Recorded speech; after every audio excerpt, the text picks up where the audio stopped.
Yeah, I guess it's like it is. If the only thing you care about is like getting that gold medal or like the trophy for getting first place, then I guess it still is zero sum.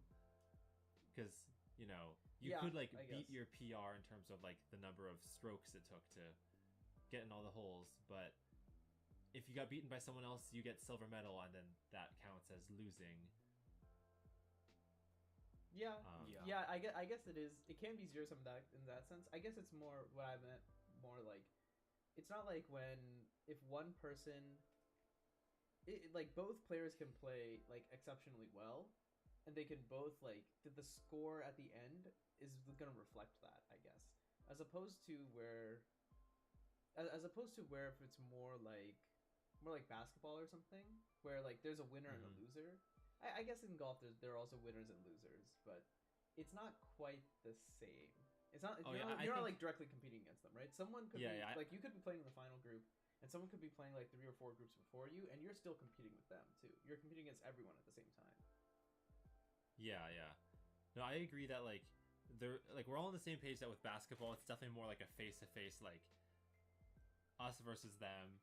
And like our strategy is going to change depending on like how the other team plays. And that's something that you don't get with I'm guessing you don't get that with golf. Like in golf it's just like whatever strategy works for you, you're gonna stick with. And the same is true for cubing. I mean, I think there is some chance in golf for that you'll go for something riskier if like you know that there's like a score to beat. So like I guess there is a little bit of that, but it still lacks like the direct head-to-headness. I have a question. Do you guys and this is sort of like we can like just kind of make up our minds and then kind of delve into it a little bit. Firstly, it's like a 2-part question. Do you guys think that the definition that I proposed of a sport is like pretty valid? Like it must contain some variety of those 3 components, and anything more is probably extracurricular. Like, is those the 3 criteria for a sport? So you said it was like physical activity, skill, and then the sort of competition element. Yeah, opposition, right? Opposition. I think so. Like, I think you have to keep the physical element in there. Yeah, because otherwise, given that those elements are fundamental, like however much or less it's involved in whatever sport we're talking about, like whoever wants to like go first, do you guys think, given that at the moment as is cubing a sport to you guys? Okay, so as is. So my take is, so I think cubing lacks in the physical component compared to other sports. So even if you compare it to golf and bowling, there's much less of a physical aspect. Albeit, I think there's more of a physical aspect in cubing than there is in something like chess. Because as we saw with the recent 313 world record, even though Max had a really efficient solution, 313 was not possible unless he had 10 TPS. And 10 TPS is not trivial, right? Like it requires loads of practice. It requires a lot of dexterity. Here's another analogy that you could draw. If you think darts is a sport, I think the physicality required at darts is probably about the same as it is in cubing. That's true, yeah. I could see it probably being about the same. And I think darts could be a sport. I could definitely see that. The place that I think cubing is lacking is this opposition. This head-to-headness is not quite there. And that is like something that that's a lot harder to fix. It requires like the structure of the competitions to change. Maybe it requires like what we consider to be like advancing or doing well in a competition. That all of that needs to kind of change in order to have a more like a competitive aspect to it. Yeah, I mean, there's also an argument that maybe we don't want cubing to become more like a sport. Like maybe the beauty, because I know a lot of cubers are like introverted, so maybe people get into the hobby because they like the fact that they can come to a competition and like not have to stare another person in the. Well, I mean, not that staring people in the face is bad, but it's like they're kind of like in their own zone, in their own lane. Yeah, I got you. I think some people like that. I definitely think that, you know, if we want this to become like a spectator sport, like I think some sort of like 1v1, I don't know, rivalry would be really good to help kind of make it feel more like a story is being told. But we're not really. That's actually a good point. Yeah. Yeah, I don't think we're worrying about like the spectators quite yet. Yeah, I think it's interesting. Like, I feel like the way that the conversation is going for people who think that cubing should be a sport and want it to become a sport, it seems like people want to push that in more of like the esports direction rather than like something that's more like bowling or darts or something like that, or poker even. I mean, that's an interesting question. Do you think poker is a sport? I don't. Poker has showed up on ESPN and stuff, so. I don't want to get the definition wrong of poker.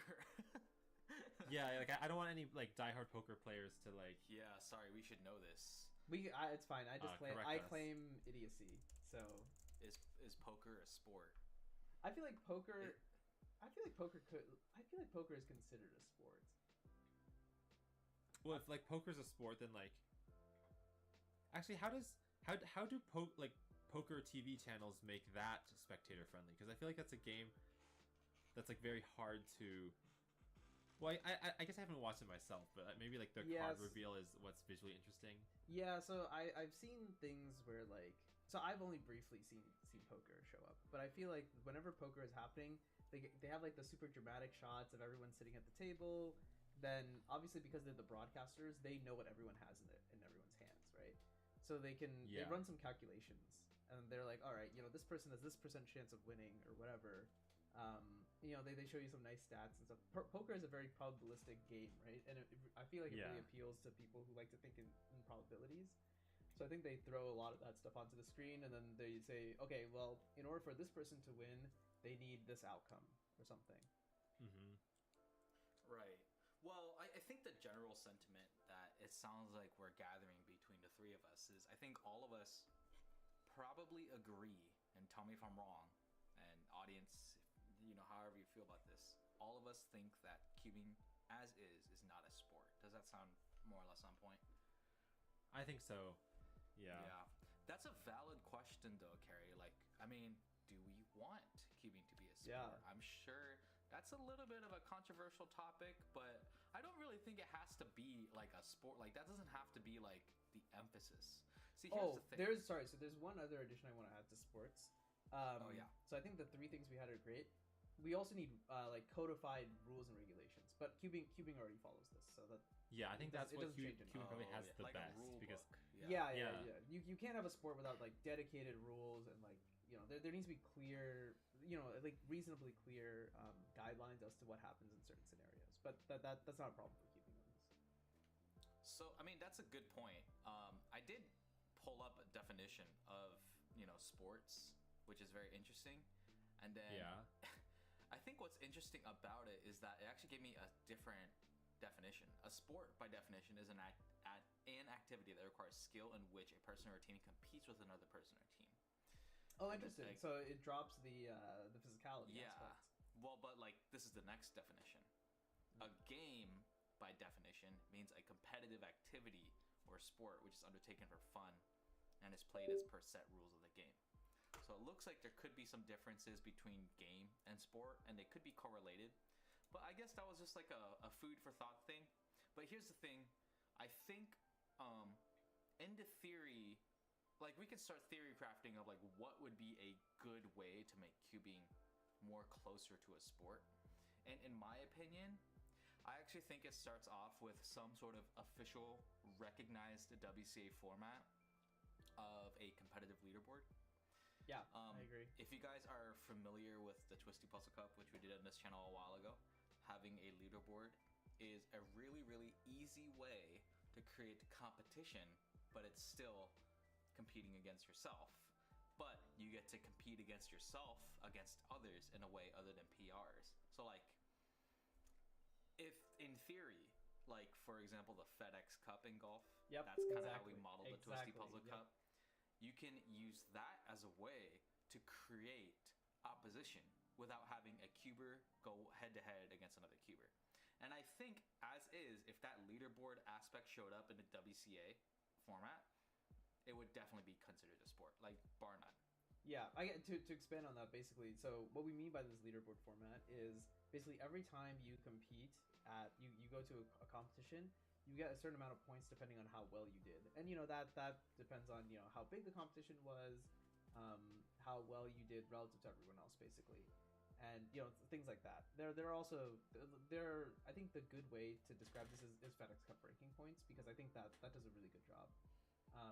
So yeah, you get more points, and then whenever the season ends, you just have like some playoff between like the top like 20 people or whatever, and then it's like a World Cup in some sense, right? You have the whole season to qualify, and then whoever makes the qualifiers, is on the bubble. Every week you can do like a bubble watch, right? And see like who's in, who's out, and whoever ends up the top at the end of the 2-year period, they get crowned the champion.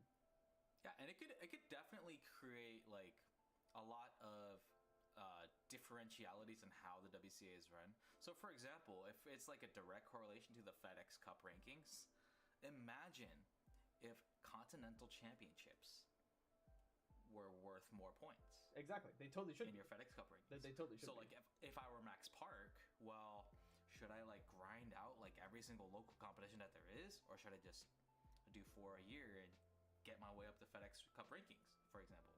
Right. Yeah, I think that is interesting, because like a lot of competitors will just like go to as many local comps as possible, because what they care about is like world records or like national records, which will count no matter the scale of the competition. Right. Yep. But this like tiered system that you have, where like some championships are like worth more, I guess it helps create like a structure of the sport. Like there are like events to care more about, and then there's like smaller side events, or not events, but like like spectacle things that are happening, like event as in like you know what I mean. Right. Yep. And imagine if it was like the ranking system was like one way as an invitational to the World Championship, or exactly a special event, or like something of that nature. WCA, don't yell at me. I'm just like thinking of creative ideas that I would love to share, and I would love to like hear how people interpret this, right? There's a lot of storylines to be had. This fixes a huge problem with regional championships in the United States, because regional championships, truth be told, people don't care about them a lot. Yeah. Like they care about them, but they don't care. Like all you get for winning the regional championship is like a little title. And the title's fun, right? It's cool to be like the Western champion or like the Northeastern champion, but it does not carry like that much weight. What if being the Western championship meant more? And Exactly. this is just one way to do it, right? So the leaderboard thing is a really simple way to make it feel like a sport, because it kind of connects you with the rest of the world in a way, or like the rest of the people that qualify. Also, Now, to I be don't clear, know how- clear, this system does also have cons, of course. Like we are only highlighting the good points, but it's just an idea. It's just an idea out there. Another like good thing that might be a takeaway from it is it creates storylines, right? And Like then, of the contestants, not contestants. Yeah, it creates competitors. storylines. Like we already have storylines that are very entertaining, right? Like the storylines of Felix and Max Volk, right? The storyline of Felix versus Max Park. But it's not like a versus, it's like a friendly rivalry type thing. But like obviously Netflix did a whole documentary about it, about how important it was to cubing, right? Yeah. But you could create storylines beyond that, right? Like it just creates, in a way, entertainment, right? That maybe would draw more interest and to have it considered a sport. Part of what makes the NBA so interesting is that they have so many storylines. Yeah, that's true. You could watch a blowout NBA game and it's not competitive at all, but the casters have just so much to talk about. Yeah, there's still stuff to Right. take out of it. Yeah. So are you thinking that like if you have these more like officially mandated regional competitions, maybe like they're worth like fewer points, but like they help a competitor like stair step their way up to the threshold, then like maybe one of the fun storylines is like, oh my god, this competitor was like just 2 points shy of making the threshold, but then like I don't know, like, something like that. Like you can track their progress basically to Right. Or if getting you to have- the big You can leagues. track progress beyond just the competition map. But Yeah. this is all to say that this is just one way to make it feel like a sport. it doesn't have Yeah. any other, like, there's no other implication that I'm trying to like set here. It's just like one idea. I don't know if you guys want to elaborate on that, but that's just the first thing that pops into my head. One thing that popped into my head when you talk about like feeling like a sport is, you know, the unofficial World Cup where they have like 3 competitors from each country competing. The relay. The world relay, yeah. I forgot Yeah. what it's called. The Rubik's World Relay? World Rubik's Relay? Yeah, I think the word relay is in there Nations somewhere. Cup? It's not Nations Cup, Cup. is it? Nations Cup. Yeah, Nations Cup. I think Nations that Cup. sounds Yeah, right. yeah. Or is Nations it the Cup. Nations Relay? I don't know. Nations Cup, I believe, because I think we have regional the relays in the states, but I believe they call it Nations Cup at the last WC. Right. Right. No, go ahead, Carrie. Well, okay. Well, so with the Nations Relay or whatever, Nations Cup, whatever it is called, I know why it's not like an official thing, and that's because some countries have like vastly more cubers than other ones. So it's like not fair to pair the United States up against like Switzerland or something. But I feel like sports, when I think of like the pinnacle of sports, I think of the Olympics, and the Olympics, you know, puts a heavy emphasis on like what country are you representing. And there's also like a celebration at the end of people like the winners running with their flags as like capes behind their back, right? I think there's like a very grandiose vibe that comes with that whole type of sport. And I think like with cubers, I feel like the country of origin like doesn't matter quite as much because everyone kind of learns online through tutorials, and it's not really based on like the country's training program or anything. But I still think that there's like some sense of camaraderie when like, I don't know, like let's say there's the German team and there's like the Weyer twins, and like all the Germans who are watching like get, you know, like I don't know, like they feel proud of the Weyer twins because it's like, I don't know, part of the same country. Yeah. No, I 100% agree. I think that, like, because it creates more of an Olympic feel, and I think that is something. Were you guys in Manu? I know you weren't. Carrie, did you go to Australia for World Championships? Oh no, I was gonna, but then it overlapped with VidCon, so I was really close, really close. Hey, gotta set your priorities straight. VidCon's super important, right? No, but I think for that they implemented the Nations Cup, and I'm pretty sure they did it in Paris too. I think Paris was the first time that they did it. I want to say yes. That sounds right. Because I think it was a Rubik's thing. Like they were using the Rubik's Speed Cube, and do you remember how the Rubik's Speed Cube had like a little like Eiffel Tower logo on it? I vaguely remember this. Anyways, it sounds familiar. They used the Rubik's Speed Cube, and I think that is like awesome, and I could easily see it become official. Exactly how like it would be displayed is interesting, but I could easily see on the WCA website like I don't know how you would call it, Nations Relay. You would call it the event. Let's just call it the Nations Cup. You go to the event list, Nations Cup, and you see first place, like China, United States. And then you add the name of the team, like each person's name of the team, and then you add you don't need the individual result, you just add the total. And then it can only be updated every World Championship. Yeah. So like, and I think that's a really good way. I think back in the day, it wasn't nearly as competitive, so it wasn't as interesting. But these days, like there are so many countries that are so competitive, and even if they don't have a shot to win, it's still really nice for the world if it were broadcasted properly, right? To see who represents this country. It's a really good way, you know. If you're from a smaller country, yeah. If you're from a smaller country with not that many people, you might not go out of your way to figure out who else is in your country, and this would be a good way to like cement it in people's minds. Like, here's who's representing you. Right, yeah. Yeah, I think, and the other thing, like Poland would be such an interesting team. Yeah, you know. Yeah, totally. I think per capita, like they're one of the top countries.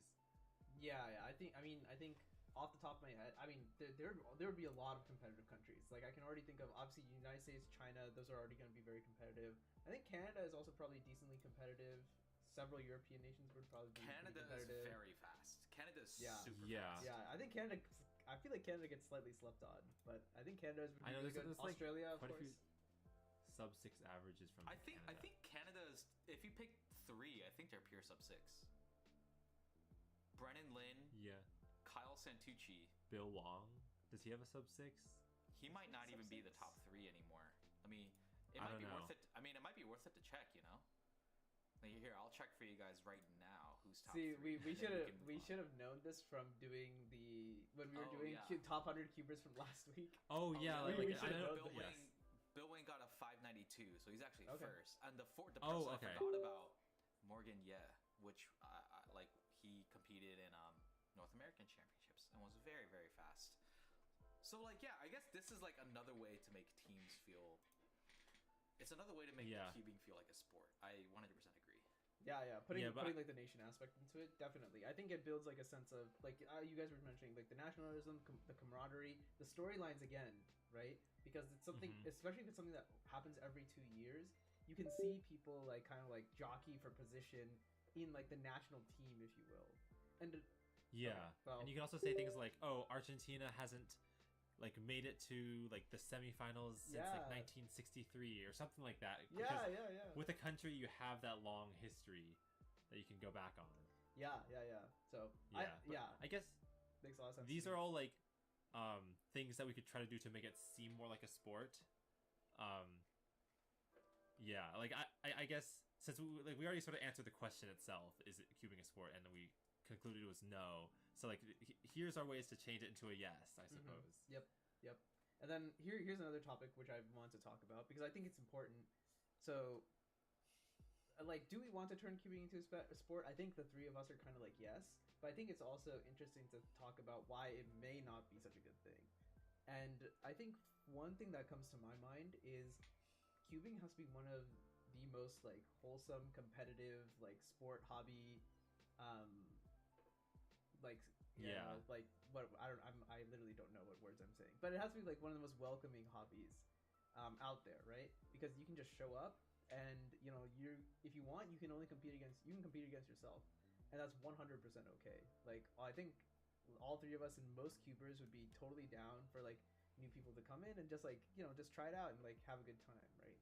But I think when things progress more towards the sport section, then it starts to get a little bit more cutthroaty and gatekeeping. I think that stuff would be good to avoid, since I really like how welcoming 100%. Everything is, right?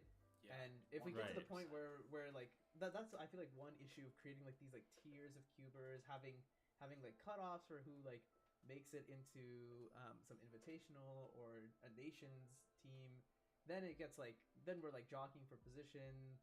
That there's toxicity that can come out of that. I feel like that's like something to avoid. So do you guys have any thoughts on like how we could avoid those, or like other complications that might come with cubing becoming a sport or more sport like? I could definitely see that like if someone ends up in like some semifinals of like a relatively big competition, but they clearly like don't deserve it for whatever reason, then like people could start feeling like, oh, that person doesn't deserve to be there. But I guess what I was going to say is that I think one thing that's really great about cubing is that there's almost zero barrier to entry. It's sort of like you can just show up to a competition. I guess you do have to register beforehand, but I think like for every more official sport, you probably have to be within some system. Like you have to have like a coach and like a registered team, or like a school that's affiliated with it. Junior varsity. You guys probably know the terminology better. Chess club. Totally. Like I think we're trying to avoid that, right? And I think having these qualifications for like the big competitions is unavoidable just because of how many people show up. But like I think at the local level, it feels nice that a 6-year-old who's only been cubing for like a week can show up, and that probably we don't want to change, at least at the lowest level. See, this is I 100% agree. So I have two things. If you're listening to this podcast, call to action. Be nice. Look, it sounds super easy. I don't think people are nice enough sometimes, right?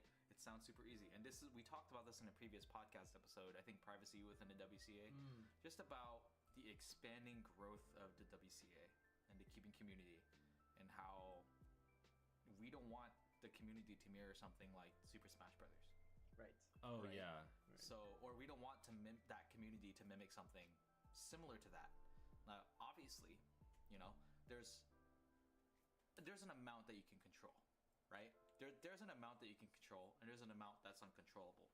But the first thing that we can all do as a community is to just be nice. Like, at the end of the day, be respectful, and all that.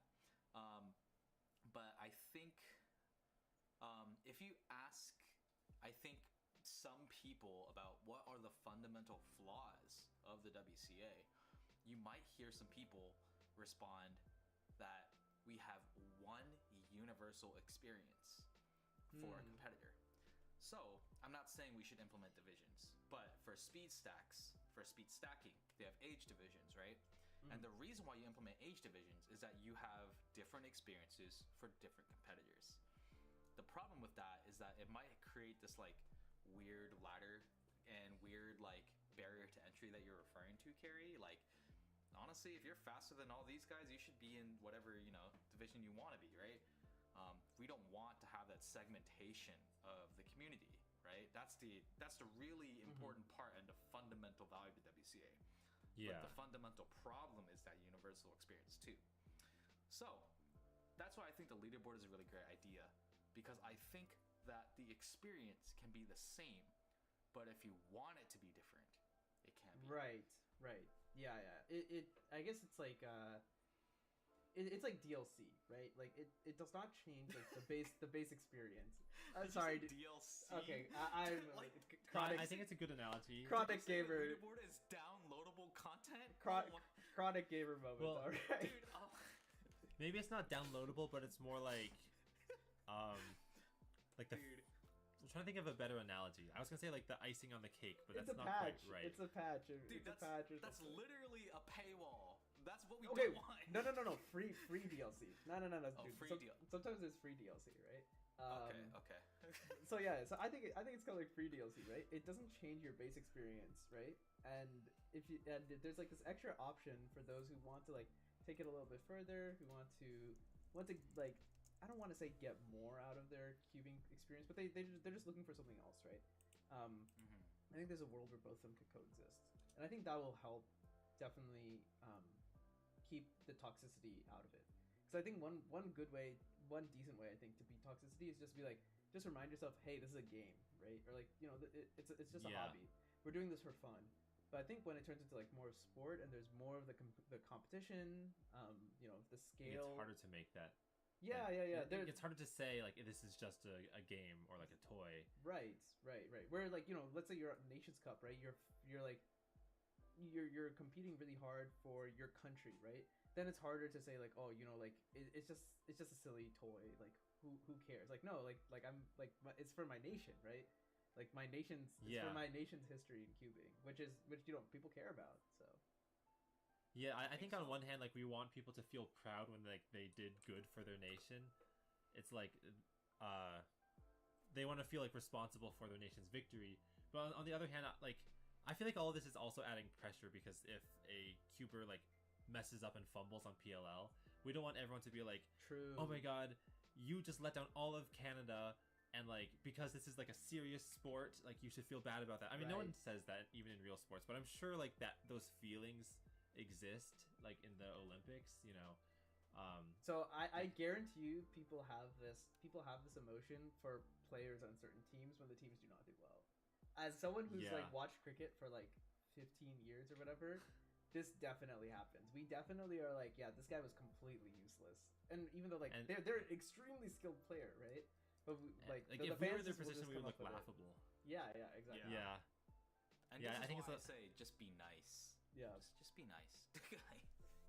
Yeah. So I guess when it comes to like the question of is cubing a sport, maybe the answer is that it's irrelevant. It's all about just whether people are having fun. True. True. I mean, we're all about having fun. I think this whole podcast was talking about like, well, how do we make it like fun? How do we make that experience better? Yeah, because some people will only it'll be a positive experience for them if cubing becomes more sport-like, right? So it's an avenue to explore at the very least, and it's a conversation that cubing has had at least for 5 years, if not longer. Like I remember the CF polls about if cubing is a sport or not, right? It's better to have the conversation than pretend it doesn't exist. True. Yeah, that's true. Yeah, brutal honesty is the best policy. But you know Yeah, what? man. You know what's absolutely not a sport? I'm gonna start some beef here. Speed stacking. All right, I'm dropping the mic. That's it. That's the last you guys are gonna hear from me. I thought you were gonna say, you know, it's not a sport this episode because the episode is over. Okay. That's not where I was going. I mean, we should probably wrap up the episode, but. All right, everyone. This episode of Overinspected is over, and what we're going to do, we are getting started with the region relay. Dan, are you excited to commentate? Region relay. I have had too much caffeine since I was last here. He's hyped. He's actually awake this time. Hopefully we'll see some real action here. Yeah. So we have a pretty cool setup. We're gonna do head-to-head region relay. So the way it's gonna work, I just explained to Dan. It's a relay of 3 competitors. All 3 competitors get a scramble. I don't think it's the same scramble. That I don't know. Everyone inspects at the same time. Everyone gets 15 seconds of inspection at the original. The first person goes. The other 2 just put the cubes down on the timer. They're not allowed to lift their hands off the timer until it's their turn to solve. 3, 2, 1, inspect. 3, 2, 1, inspect. Yeah, that's how it works. We're gonna add up the times at the end. We have delegates at the front who are going to do that. And yeah, that's that. That's how it works. Let's go. Yeah, I think that's basically it. We're doing some final camera adjustments right now, making sure everything looks okay. The difference between the cameras is insane. Yeah, now that they're next to each other, showing the same thing. It's actually wild. I think the lighting difference is crazy. The Elgato just captures the colors so much better. Oh yeah. It's so much crisper, and even we look good. Like that's the problem. Like I feel like it's wasted on us. Yeah, right. This Elgato. We should have had the little Logitech. We couldn't get it to work, huh? No, could not get it to work. Okay, so I'm gonna go off the studio mode. I think for this, the commentary is gonna be pretty straightforward. We just react and just go, whoa. I'm probably just gonna use the first digits, just to get a sense of what's going on. Right. It's gonna be hard for us to keep track of final scores and all, but we will be announcing which team is winning. Yes, we will try to do our best in announcing the final scores. Right. As much as possible. I don't know if Chai's gonna end up hopping on the mic. He might just he might be doing the emceeing. Yeah, I don't think we're gonna have Chai on the beat. Okay, in that case, I'm gonna move over so that it's a little bit more balanced. Do you want to see if we can find? I want to see if I can find the teams. Just to make it a little bit easier. I don't think the teams. I have the teams in an email. Do you really? Okay, cool. Yeah.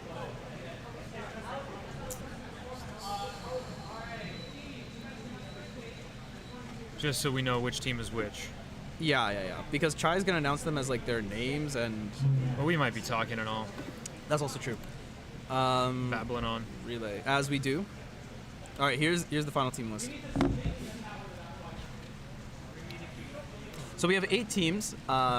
1 team from the 4 regions in the Western region, minus Hawaii plus another NorCal team.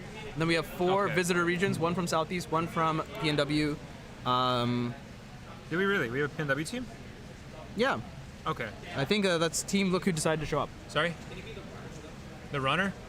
Sure. Okay, well, bye, Dan. All right. Have a good one, chat. Have fun, Manu. That I will. I hope you have fun too. Something tells me he's not gonna have fun. What's up? Wait, what? Can I be on stream? No. Okay. I think Manu. I would prefer Chai on stream. Manu. Yes. Yes. Hi. Chai. I'm gonna mute this dude. But yeah, I think we're gonna get started soon.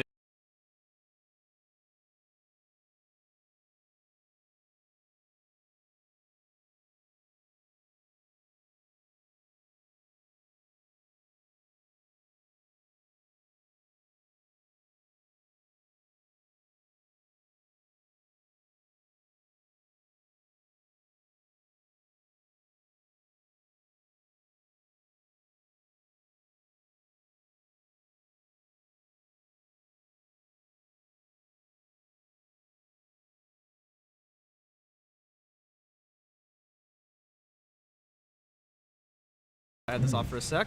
Hot sec, Michael Chai Tea Latte, give us another rundown of the explanation because I don't know if I did it properly. All right, hello everyone to the Western Champ stream. It's going to be the Western Champ relay right now. So right now the format is as described. On our perspective, the left competitor is going to be the first competitor. The right competitor is going to be the anchor. Anchor, I love it. I love it. Yeah, it's going to be the anchor. They're going to take it home for the boys. And our man Chris Martin is going to be the master of ceremony. Oh, awesome, awesome. I don't know. I feel like it was pretty straightforward. We're just watching them do a relay all together. Yeah, that's what I was telling Dan. The commentary is pretty simple for us. We're really just looking at the first digit, honestly. Yeah. Because I can't math. I don't know about you. Yeah, pretty much. All right, so first cubes are coming out. And you got it? All right, we're about to get started. Which two teams do we have up here first? SoCal and Southeast? No. So actually the 1 seed over here is going to be on our left view. It's going to be Team Shorties, consisting of Slow Park, Shorties, Varun Mohan Raj, and Chris Yen. Oh, interesting. Okay, so it's a NorCal team. Correct. Okay. 8 is going to be Team Caleb Yao, James Che, and Benjamin Brown. They are sub-9. Okay. They are the 1. They're the 8 seed? Yes. All right. I'm honored to be able to be your MC for today. So what do you expect to see here? I don't know if we're going to see an upset here. I expect to see a demolition. Yeah, I agree. I'm thinking 656. Yeah, 656 and probably 888. Not to diss any of the competitors. Like obviously, like I'm not one talking, right? Yeah, well. But I mean, this one is a little stacked. Nay live! Caleb Yao, James Chi, and Benjamin Brown. Hey, everyone's rooting for the underdog. I love this because we can be as loud as we want. No one cares. Yep. I also love the Animal Crossing. Should we? Yeah. So right now they're explaining the rules. Of course, after the rules are explained, we're going to be in rapid fire. Rapid fire, just one after the other. It's gonna be really difficult to commentate exactly what's going on. Maybe we can just tell you the cross color. Exactly. But so if you guys are down for it. concerned, we can't see everyone because of specifically. We're going to be panning throughout this one. We have our cameraman on hand, on site, trained. We got 2 trained cameramen. So 2 trained cameramen. They were trained in 5 seconds, so it's not OSHA legal or whatever. But okay. I mean, look, we might get reported. Hopefully. All right. Yeah. All right, Manu, are we ready?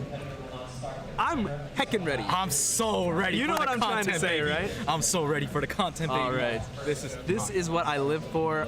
Pure content. I'm energized after eating dinner. Yes. I hope the competitors are energized, looking to bring on performance. I want to see upsets. I want to see upsets. We're not gonna see one here. 1 versus 8. Little bit of a stretch. Maybe 3-6. Maybe 3-6. 3-6 is gonna be interesting. Yeah. If you're looking for an upset, 3-6 is going to be Team SoCal versus Team International, which is going to be that's a chance. Close. That's a chance. And 4-5, that's a toss-up. With that being said, we are ready to start. All right, we're about to start. Everyone is going to inspect at the same time, right? Yep. Your 15 seconds of inspection starts now. And we're off to the races, everyone. We're off to inspection, y'all. So 15 seconds inspection? Yeah, 15 seconds of inspection. All right. And our MC is going to call out. All right, we're ready. Place your hands on the timers now. 3, 2, 1, begin. All right, here we go. All right, Danny Park is the starter. He's going to be a 6, at least maybe a 7 starting on Yellow Cross. Yellow We've got Cross. Benjamin Brown. So smooth. Benjamin Brown's actually almost ahead of him. That was so close. And then Caleb Yao versus Vrumoraj. This is where Team Shorties is going to completely wreck the game. Yeah, and Team Shorties. 7-7. Nope, this is the anchor that they're looking for, Christopher Yen. And this is Let's it, see what boys. Chris is going to get. This is it, boys. And it was actually pretty 7-7. close. But you know what? It wasn't too bad for a 1-8 match. Yeah, not bad. Not too bad for a 1-8 match. Great job, guys. 7-7, 6.9. Congratulations to both competitors. Yeah, that was fun. That was fun. I had no idea what was happening. So the second pairing is going to be the 7th seed, the Southeast team. Yeah, I'm excited to see that. Consisting of Tyler Howlett. All right. Nathan Wu. Yep. Will Newhoff, man. The NorCal team, the crew is back together. Number two versus 7. Teams will be our Southeast team. Team 3 Blind Stooges. All right. Oh, so yo, this wait, is we gotta see. Look at the super entrance. Interesting. Oh, we got the entrance. Let's We get got the entrance. We got the entrance. Yeah.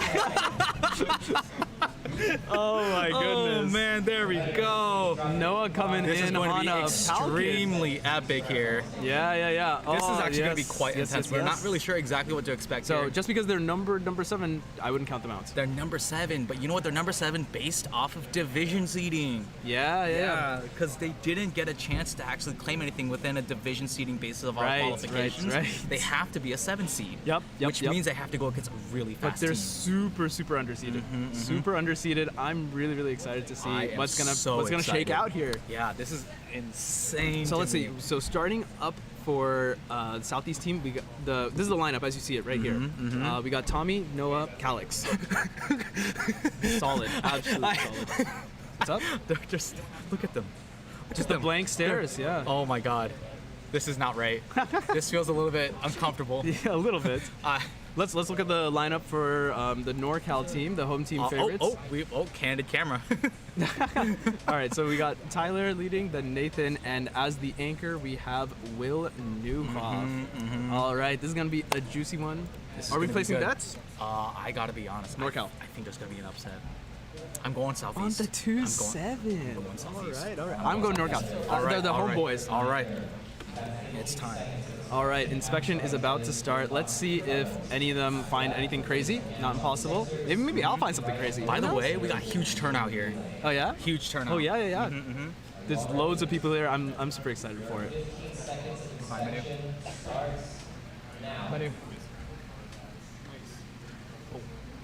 Okay. All right, and That's now we're awesome. inspecting. Wow, that white cross is looking good. Yeah, I see stuff. Yeah, that's gonna be really interesting. I think there's a lot of white cross solvers here. They're about to go. Oh my God. Oh hey, here we go. Wait, Tommy's execution. This is not what I was expecting. Oh my God, Wait, this Tommy. is amazing. Wait, no, my bet's going. Oh wow, that's oh so my cool. goodness. This is Even not. on blind execution. Oh my God. This is not what I was expecting. Oh, and no, this is a crazy. No. Can you remember? He's the Nathan Wu with the 928, and it looks like Team Teeks. Calix is the anchor, and this is gonna be over, boys. This is over. NorCal wins this one. Calix has no clue what he's doing. Just Team 3 Stooges, everybody. Can he at least get a completion? Yeah! All right. 3 for 3 blind relay. Let's go. All right. There we that go. was an absolute treat. Oh my goodness. God. Yo, that's gotta go. That's gotta go. That was awesome. That was gotta amazing. go up on the YouTubes. Yeah, easily. All right, this next match might be the closest one. Dude, I am not over the last one. Can we talk about 3 for 3 completion? 3 for that's true. 3 for 3 completion. But you know what? 15 seconds But memo. you know what? Tommy clutched that one so hard. Yeah, easily. They were in the running after. And he had the least one. amount of inspection. True. Yeah. Amazing. Unbelievable. Absolutely insane. Absolutely wild. That was not what I was expecting whatsoever. We'll make one later. Elijah Brown, Youngman Choi, and Ethan. All right, so we got Team Will Make One Later from SoCal, our third SoCal. seed based off of our division seeding. Looks like they're going with. Going up against This is Ethan Ye, right? Ethan Ye. He's also sub 8. All right, and then I can't see who's in second. But Elijah's the anchor. Yep. Elijah's going to be the anchor here. All right. We got Team Mosaics. Is there new Mosaics? Team Okay. Mosaics, yep. Okay, they were forced to change their name, huh? No comment. Do we want to say what the previous name was? No, they basically submitted the not safe for work. Not safe. So actually, it was actually their names. This is the first letter of each of their names. And then I pointed it out, and Chong's like, "Yeah, maybe not the best name." Yeah. All right. So, yeah, new pianist. We're doing a region relay, but specifically, we seeded people in a way based off of the Western region. So our top 4 seeds are Western guaranteed. And then the last 4 seeds are almost anything goes. Basically anything goes. So this goes, is Team yeah. International. So Jo Hung and Mulan are from China. Yep. And Derek hailing from Taiwan. All right, all right. Very, very solid. So yeah, this is going to be an epic team match pretty soon. Yeah, I mean, do we have like an estimate or something? I actually think this might be I'm the thinking upset. the upset. I'm thinking the upset on I'm this gonna be honest. Like I gotta respect the SoCal team, but this international team looks scary. Unless Joang pulls out the OH. Actually, he could pull out the OH and it might still work. Derek and Mulan is super scary. Mulan is super experienced so too. Scary. Yeah, I don't know. It's a bit of a weird format. Yeah. I'm sure, but. All right, and it's time to cast. All right, Mr. Martin, giving the rules to the competitors. We're about to start inspection, and here we go. All right. Region relay number seeds 3 versus 6 right now. I don't see anything particularly outstanding at the moment. I don't really either. These are all different sets of each competitor has the same scramble, by the way. Okay. But not for 1, 2, 3. But each team gets the same sets. Right. All right, here we go. And Ethan gonna start us off here. Ethan starts off. It looks like Derek also started just a tad bit early, but at the end of the day, it's time addition, right? Yeah, So it looks like time addition. Ethan is already catching up right here. Yeah. Team International 9-3. Team SoCal is ahead right now. Maloon is in the middle section against Maloon's Kyungmin great. Choi. And Kyungmin 7. Oh my All right. goodness, SoCal's gonna take this one home. They got a second lead. And Elijah coming in clutch. Elijah to take it home with the W for SoCal. And SoCal. The hometown team takes it. No upsets today. Upsets. Wow. Team SoCal defending their home turf. Yeah. Oh wow. my goodness. Epic. Shout out to Elijah Brown. Shout out to all the world records that he has. The one right now. The one right now. Wow. All right. Wow, we've really gone. This is going to be the most interesting one. This one has to be. This is right. So yeah, we got Team Nevada up here. They won their division by default. No comment. They won their division for the Nevada team. Look who decided to show up. And we have Team Look who decided to show up. Okay, hailing from the Pacific Northwest region. Boys, let's be honest. Yeah. Let's switch to the caster cam because this is serious. Okay. This is gonna be a massacre. I'm sorry. There's no other way to put it. Look, I believe in Jeremy Bennick. Rubik's Magic 3.14. He's gonna need to pull out some major magic to pull the Nevada team Michael out Larson, of this one. He just got promoted. I believe. You think he's got that juice in him, the special sauce? They're the new We Believe Warriors. I mean, at this point, there's no one in the world who's not believing against, or who's not believing for the Team Nevada. By default, they were literally the only team that applied for Team Nevada. So. I mean, let's take a quick look here. This is too scary. Dude, look at who's on this PNW team. Sponsored. Timothy Castle to start off, Samir in the middle, and the anchor, the all-rounder himself, Max Shaw. This is gonna be. I wouldn't be surprised if these 3 of them finish before one of them. I didn't. By the way, new pianist, I did not use the word default. They won their Nevada division. I'll say it. They won by default. But hey, winners regardless. I'm not gonna put an asterisk on it. I'm just giving you the facts. I believe. Look at this. Jeremy Bennick is Jeremy Bennick. Jason Ostia got promoted. Michael Larson got promoted. Yeah, they have things going for them. You know what the other thing they have going for them? Triple green shirts. The CCFF 00. All 3 of them. True. It's Team CCFF 00 versus Team Black. Oh yeah, true. That's actually kind of strange. Highlighted green versus black. You know what they say? If you're wearing the same the same outfit, then you're matching. We're basically the same. Wait, you're right. All right, and now I'm they're inspecting. So just so you know, these should be the same scrambles for they definitely Solver 1, Solver 2, Solver 3. They definitely are, yeah.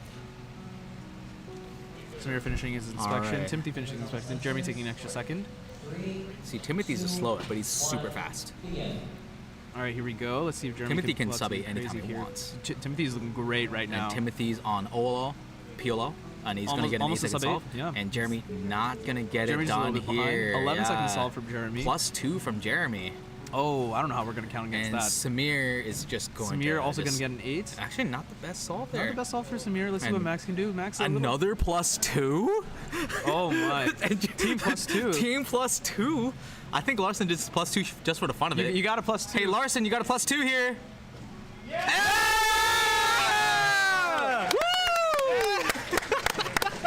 Team +2. Team +2. Team +2. Oh my goodness, too funny, too funny. Oh my goodness, this is the match. Is it 1-4?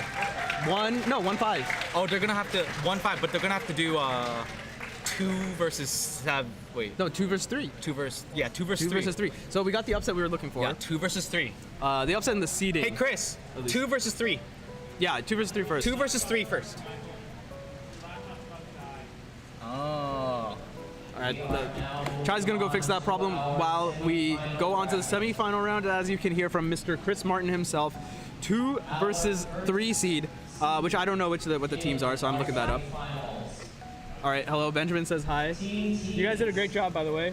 Thanks for representing. I mean, you were gonna get killed regardless. So. Yeah, is Nolan there? No, I don't think so. He also practiced like 10 hours. That's our cubing. All right, team 2 versus 3. We got Team Teagues. Is that their actual name?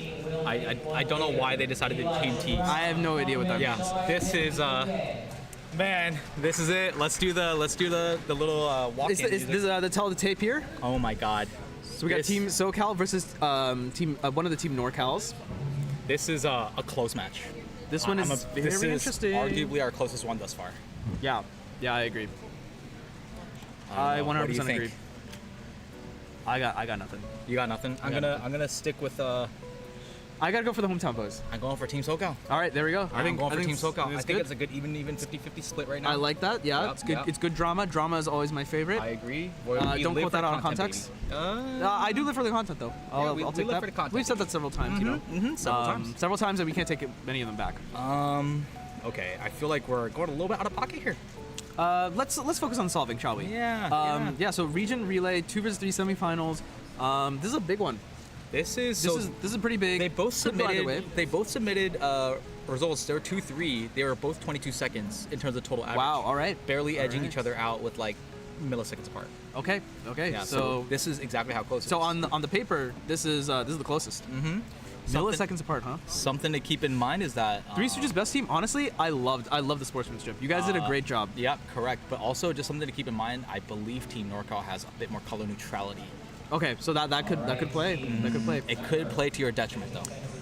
All right. Could play to your detriment. So remember, we have Tyler, Nathan, and Will, and Ethan, Kyungmin, Elijah in that order. Yep.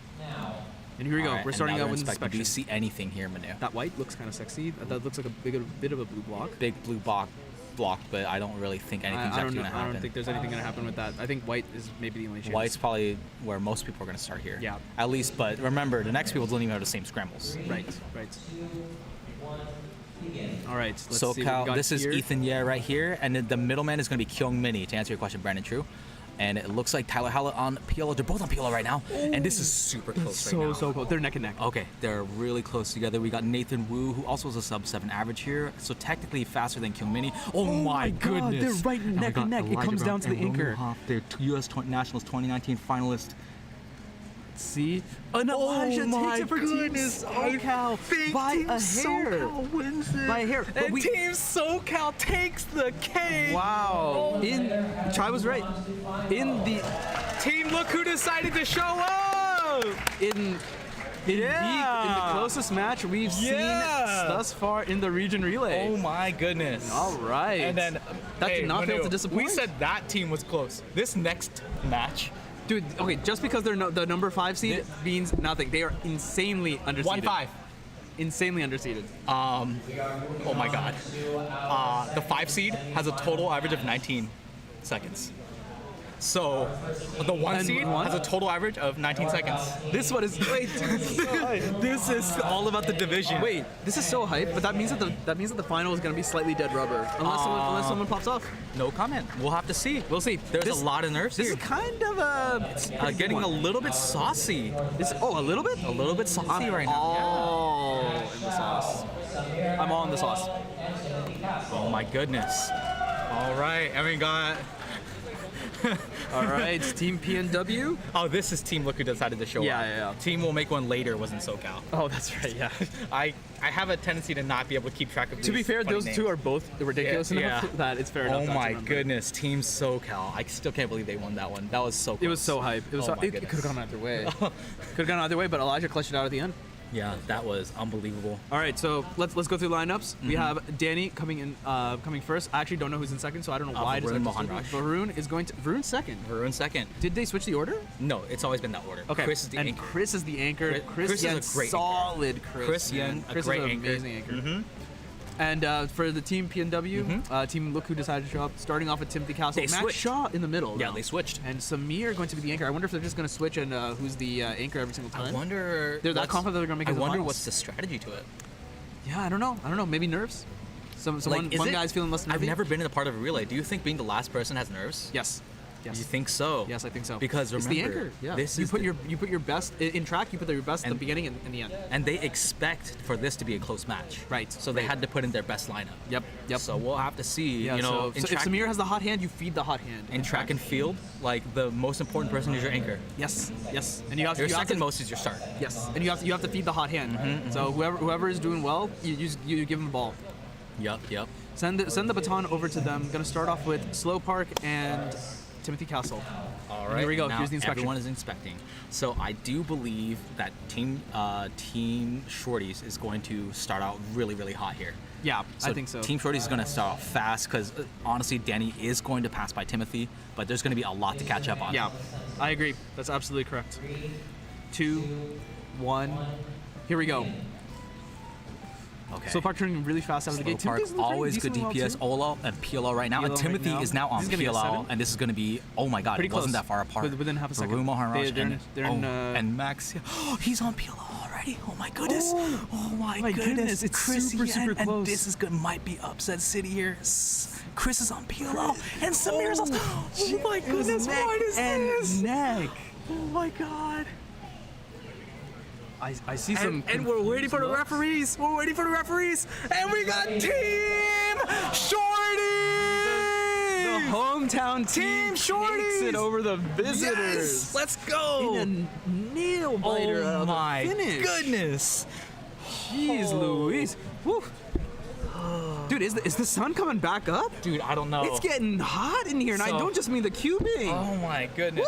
So this West Champ Relay is gonna go down to a classic NorCal versus SoCal. Oh my goodness, my just how it should be. Man. Should we sub my in goodness. Max Park right now? Oh man. The pinch hitter. Oh my god, the pinch The hitter. pinch hitter. He's bottom of the ninth. Bottom of the ninth. Bottom of the yes. ninth. Oh my goodness. Oh my goodness. And Slow Park approaching one final time for all the marbles. They know they're gonna be the favorites So, in this one. What's interesting? Do you think the SoCal team has an edge because of the rest? The rest period may be coming in clutch here a little bit. I think that's a disadvantage for a Cuber. Because if you're hot, then Exactly. you want to stay hot. All right. Exactly. And And to be you fair, don't- none of these guys are cold right now. None of them are cold, they're but all they're performing just so coming off super fast well. subs. They might want to keep going. And remind us what's at stake here. What does the winner get? The winner gets free Western Champs merchandise. Hell yeah. Complimentary of the competition. Of WCC, and it's as far as I'm concerned, it's free advertising. It's free, but it's also free, and it's clothes. Yeah. And it's wearable. And the sweatshirts look great. They look awesome. Is it time for the ad? Yeah, so let's go ahead and cue to the ad menu. All right, CubersLive has a podcast. CubersLive is awesome, but this one is the important one. Buy our merch, please. Redbubble.com/people/West Coast Cubing. Limited time designs for Western Champs 2023. Okay, I'm done. Ad's over. Let's get this show on the road. Let's get this show on the road, boys. All the cubers warming up because they know how important this is. Gotta keep the fingers moving. So Team NorCal versus Team SoCal, the 1 seed versus the 3 seed. Yep. What are the odds that even though there's not a lot at stake, that there's nerves? Do you think pride matters here? Of course it does. It's Western Championships. This is for the title of the Western Championship to definitively decide which is better, NorCal or SoCal. It's been an age-old battle. People have gone back and forth. Wars have been fought over this. And you know what? I won't lie. I didn't know for sure if we would have a NorCal or SoCal team in the finals. Right? It was not impossible. It was not impossible. Amazing teams. Team International, Team PNW. But another one bites the dust, as they say, as Another we're one going bites the down dust. into our final 2 matchup. Little birdie told me to watch out for Scramble 1. Scramble. A little birdie We have some said to insider watch out for information. Scramble 1. Oh, so let's look at the team. So Danny Park. Danny Park, he might pop off. We're looking for maybe a 5. All right. We have no information on what might be going on this scramble, but Manu, are we ready? I'm so not ready, but I'm absolutely fired up. All right, I definitely see a lot of stuff. I see a lot of green and red. I wonder if it's going to be a yellow cross. That's a yellow cross. That's a yellow cross. Yeah. So oh my goodness. He's going to go for it. He's ready. Yeah, he has yellow on the bottom. Here we go. Well, let's see what Ethan gets here. Western Championships right now. This might be Ethan's time to shine here with a good scramble. Slow Park is looking... Slow Park in, doing a yellow cross.